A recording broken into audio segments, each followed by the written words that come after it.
Hey everybody, Nathan Ronen, CFA here with another update for candidates who are taking the Level 2 CFA exam in May of 2025, August of 2025, or even November of 2025.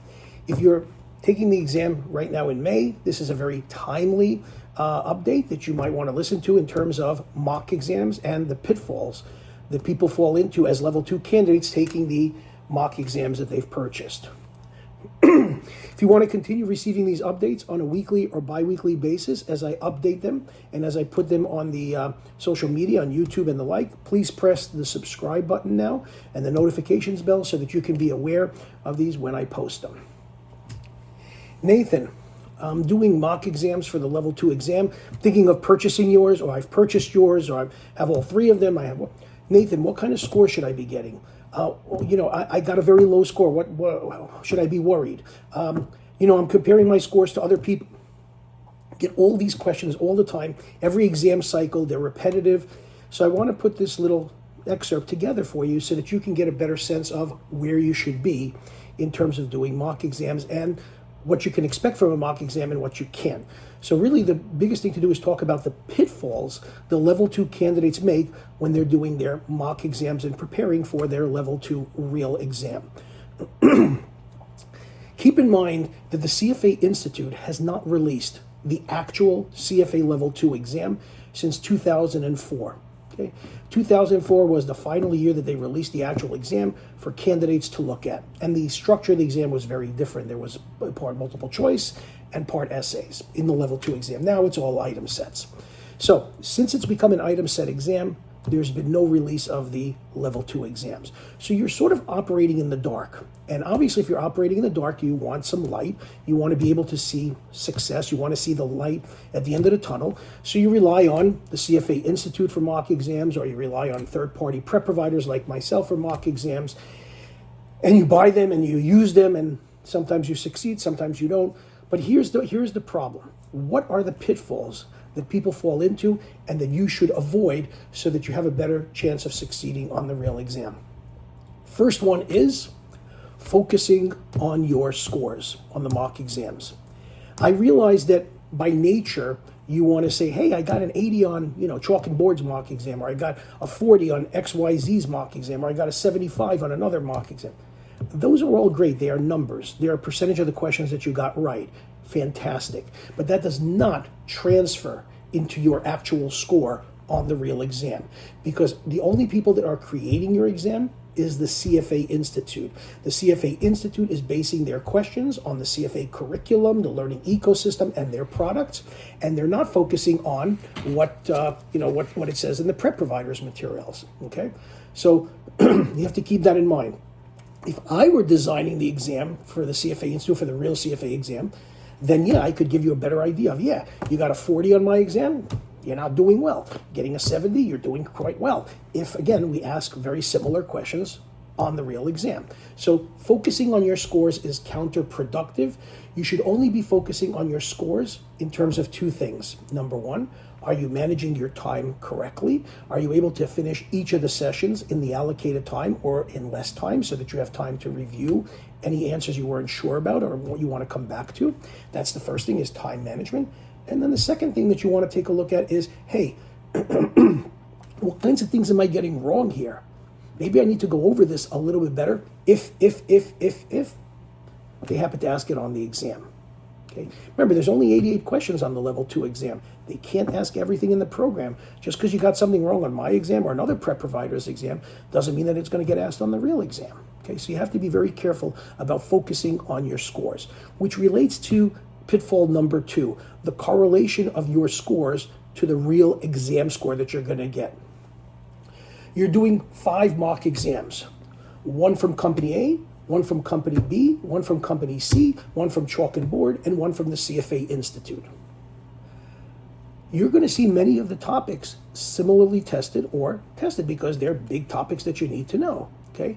Now, if you're getting a 75 on one exam, you're getting a 65 on another exam, you're getting an 85 on the other exam, how does that correlate to what you're going to get on the real exam? It doesn't. You can actually get 40s on your mock exams and pass the real exam. You can actually get 40s on your mock exams and fail the real exam. And vice versa, you can get 80s on the mock exams and pass the real exam, and you can get 80s on the mock exams and you can actually fail the real exam. I've seen people fall into all four quadrants, okay? So you say, well, then what's the value of a mock exam? Like I just said before, time management and seeing what kind of areas you need to beef up on a little bit in case they ask it on the exam. They are going to ask you questions on the exam that are sometimes easier than a mock exam question. They're going to ask you sometimes questions that are harder than a mock exam question. And sometimes they will ask you questions that are, if you will, very different from the mock exams you did. You know, for example, when it comes to, let's say, dividend discount models, you'll probably find that every mock exam that you do from every provider that you select will have some kind of calculation of a two-stage model or a constant growth model. What do you do if you go to the real exam and they decide out of the 88 questions for the May exam or the August or the November not to ask anything about dividend discount models? They don't have to. Just because the prep provider put it on their mock exams doesn't mean that CFA Institute has to ask it. And that's happened a lot to candidates. They took the real exam and they were surprised. Things got asked that they didn't expect to get asked, and things that they expected to get asked weren't even on the exam. There have been exams where they didn't ask a thing about currency exchange rates. There have been exams where they didn't ask anything about pensions. There have been exams where they didn't ask anything about multinational operations in FSA. There have been exams where they didn't ask anything on a particular standard from the ethical standards of professional conduct. So you got to be very careful about interpolating the correlation of your scores to the real exam. You will probably find none, and if you do, it's coincidental. Okay. The third pitfall that I see candidates do at level 2 is getting overly fixated and focused on calculations. First of all, remember, every question is worth 3 points on the level 2 exam. 3 points, 3 minutes. So calculations cannot be time-consuming 9-minute to-do type calculations.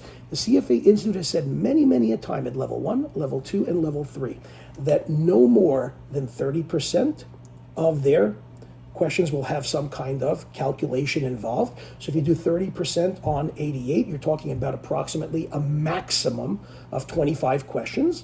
Now, I said maximum, doesn't mean it has to be 25. It could be 18, it could be 19, it could be 17, it could be 21, but it's going to be no more than 25 questions out of 88. And pretty much all the calculations that you're going to do are going to require either addition, subtraction, multiplication, division, square roots, and exponents. Algebra, yeah, you might have to do some algebra, but algebra includes what? Addition, subtraction, multiplication, and division, depending on what you're doing in algebra. Okay, so they're not going to be like asking you to do a binomial model for 5 years and calculate the value of the call option from year 5 all the way to year 0. That's too much to do. Could they do it over one period? Yes, but over 5 periods? No. So you need to be very judicious and see how long is it taking you to do a question before you come to the conclusion that this is of getting scared and thinking this is going to show up on your exam and you're going to fail the exam. That's not the case. So again, don't be overly focused on calculations. What is going to get you through the exam is understanding the concepts, being able to apply the concepts, being able to integrate the concepts. And that's exactly what I do in my mock exams. Integrate multiple topics, weave multiple topics from different parts of the curriculum, call it an equity question or call it a portfolio management question, and make sure that you can see the relationship between the concepts and the learning outcome statements. The fourth problem that I see with candidates or pitfall is not really doing good mock exams. Candidates are very influenced by price. Who isn't? I mean, nobody wants to pay more than they have to.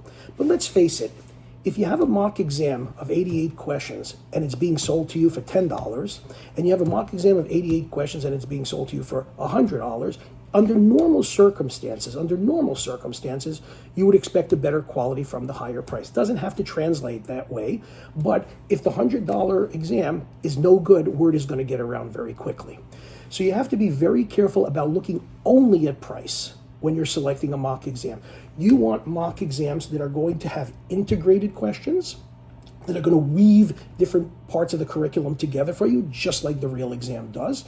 You want to have exams that have well-developed answer keys. You don't want them to say, oh, A is correct with an explanation, and then if you wrote B or C, it says B and C are incorrect because A is correct. That's not helpful.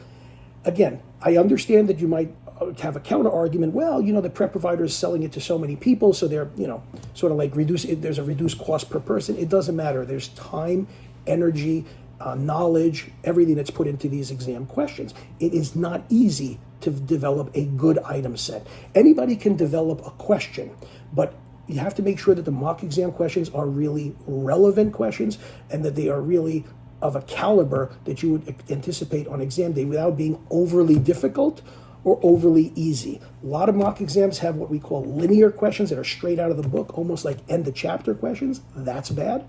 And then there are mock exams where the questions have been created by, nuclear physicists in Southeast Asia, and they're taking everything to the nth degree and asking the most complicated or minutia type things. That's the mirror opposite. That's also not bad. You want exams that are more realistic, okay? And that's what I help my candidates also when they're working with me and doing my mock exams and they ask for additional sources. That's what I generally discuss with them, where to get it, because not all mock exams are created equal, okay? Now, the other thing that I always get, and I'm going to mention it here, is comparing your scores on mock exams to other people. A lot of the prep providers, I really don't do this because, and I'll explain why, a lot of prep providers like to give you an illusion of progress. And that's exactly what it's called, an illusion of progress. That here's how you did, here's how the other people did. Oh my God, I got a 75, the average was like a 54. Oh, I'm going to pass this exam. Come on, people. That's an illusion of progress. First of all, do you know who the other people were that took the mock exam that you did? Do you know under what conditions they did it? Did they do it honestly like you? Did they sit down and really take the exam and time themselves and do it, with meaning? Were they the same point in their study process as you were? Or did they open up the books, take out their notes, and just use the mock exam as a study tool? There's no way to actually know unless you were able to track it. You can't track it, so I really wouldn't look into those scores of other candidates and glean much information from it. Again, it's just an illusion of progress, in my opinion. Just take your scores as they are, learn where you need to beef up on certain topics to learn a little bit better, make sure you're managing your time, and you're good, okay? And then the last pitfall I see candidates make is figuring that they'll leave the mock exams all the way to the end, like the week or two before the exam, and then they pump out 3, 4, 5 mock exams and they go take the real exam. You are best served doing mock exams early enough. Early enough to me means about 7 weeks before your real exam, and spacing them out, okay? You need to space them out. You can't be doing 5 mock exams in 4 days or 5 mock exams in 5 days. That's like trying to learn from a fire hose. That's like drinking water from a fire hose. It's not the way to do it. There's a skill you have to develop over time in terms of taking these item sets that you do as you go from one exam to the next, and hopefully also see your scores trending upwards, okay? So you need to do mock exams early enough. That is very, very important. And I see a lot of people fail simply because they didn't do enough mock exams, or they just didn't give themselves enough time to do mock exams. They just, were never comfortable saying, hey, I'm going to sit down and do a mock exam. They wanted to keep reviewing their materials, hoping that they would remember everything and then just spit it out on a mock exam. Bad strategy. Now, if you're interested in these kinds of things, I'm happy to help you out. We have mock exams available. I only sell 3 of them because I think that that's all you need. You should diversify your sources. Don't do all of your mock exams from one source. That's a very, very bad strategy because nobody knows what the questions are going to be like on the real exam or what they are. So don't anticipate that from either CFA Institute, its mock exams, or from any third-party provider. Again, and stop focusing on what I call an illusion of progress. Try to do your best. Tunnel vision. If you have questions, reach out to me. You can check out my website, chalkandboard.org. That's CHALK and AND, chalk and board, BOARD, chalkandboard.org. And I'm happy to answer your questions. Happy to help you, pass your exam. Seek me out. My interest is to see you pass, and that's why I'm creating this video. Good luck in May or August or November, whenever your level 2 exam cycle appears.